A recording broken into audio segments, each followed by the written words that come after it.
రాష్ట్ర ప్రభుత్వం కీలక నిర్ణయం తీసుకుంది. రాష్ట్రంలో డ్రగ్స్ నియంత్రణకు ఈగల వ్యవస్థను ఏర్పాటు చేసింది.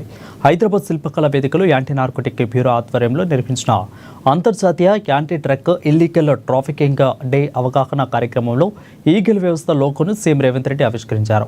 ఇకపై నార్కోటిక్ బ్యూరోను ఈగల్గా పిలుస్తారని రేవంత్ రెడ్డి అన్నారు. ఎక్కడ గంజాయి కనిపించినా ఈగలు పట్టుకుంటుందని పేర్కొన్నారు. అలాగే తెలంగాణ పోరాటాల గడ్డని చెప్పుకొచ్చారు. ఒకనాడు యుద్ధం అంటేనే పంజాబీ వీరులని అన్నారు. యుద్ధంలో ముందు పాక నిలబడి దేశాన్ని గెలిపించిన వీరులను గుర్తు చేసుకున్నారు. అలాంటి వారు డ్రగ్స్కు బానిసలుగా మారారని ఆవేదన వ్యక్తం చేశారు. సినిమాలో పాత్రలు ఆదర్శం కాదని, చరణ్, విజయ్ దేవరకొండ నిజ జీవితాలను ఆదర్శంగా తీసుకోవాలని సూచించారు. ఈగల్ అంటే elite action group for drugs law enforcement. ఈ రోజు నుంచి ఈ ఆర్గనైజేషన్ పనిచేస్తుంది. ఈ గద్ద మీరు ఎక్కడ గంజాయి పండించినా కనిపెడుతుంది. ఇవాళ మీరు ఈ గద్ద అడవిలో దీనికి స్పెషల్ ట్రైనింగ్ ఇవ్వబోతున్నాం. ఎక్కడైనా ఏ పొలాలలో గంజాయి పండించినా ఖచ్చితంగా ఇవి చూస్తాయి. తెలంగాణలో ఉండే 1,50,00,000 ఎకరాల వ్యవసాయ భూముల్లో ఎక్కడైనా గంజాయి మొక్క మొలిస్తే కూడా ఈ డిపార్ట్మెంట్ గుర్తుపడుతుంది.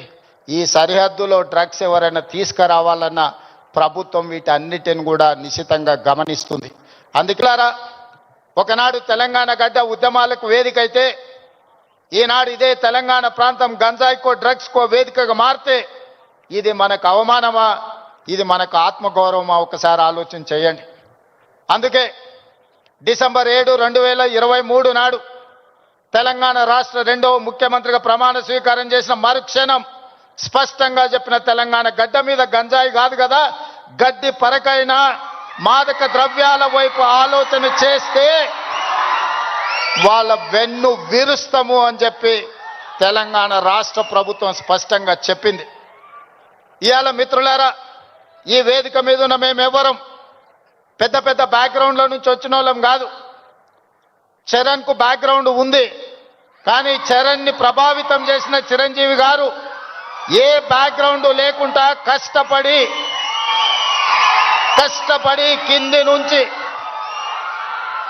ఈరోజు దేశమే గర్వించదగ్గ ఇవాళ ఒకనాడు యుద్ధం అంటేనే పంజాబీ వీరులు యుద్ధంలో ముందు బాగానే నిలబడి దేశాన్ని గెలిపించిన వాళ్ళు.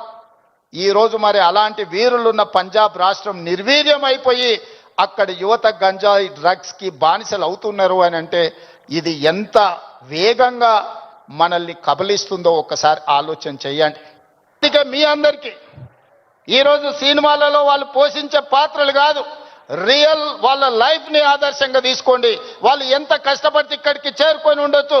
విజయ్, నేను అప్పుడప్పుడు చెప్తా ఉంటా మీకు అందరికీ, నల్లమల అడవులో నుంచి నేను ఇంత దూరం వచ్చా. ఒక ZPTC, MLC, MLA, MP, Congress president, ముఖ్యమంత్రి 16 సంవత్సరాలల్లా ఒక్కొక్క అడుగేసుకుంటూ 2016లో నేను మొదలుపెట్టిన ప్రయాణం 2023 తెలంగాణ రాష్ట్రానికి ముఖ్యమంత్రిగా ఈరోజు బాధ్యత చేపట్టిన.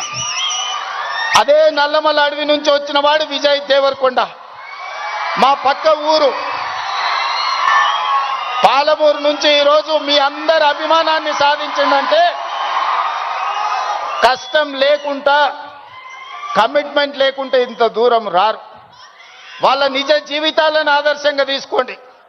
వాళ్ళు సినిమాలలో పోషించిన కొన్ని పాత్రలు పాజిటివ్ ఉండొచ్చు, నెగటివ్ ఉండొచ్చు, అవి కాదు మనకు ఆదర్శం.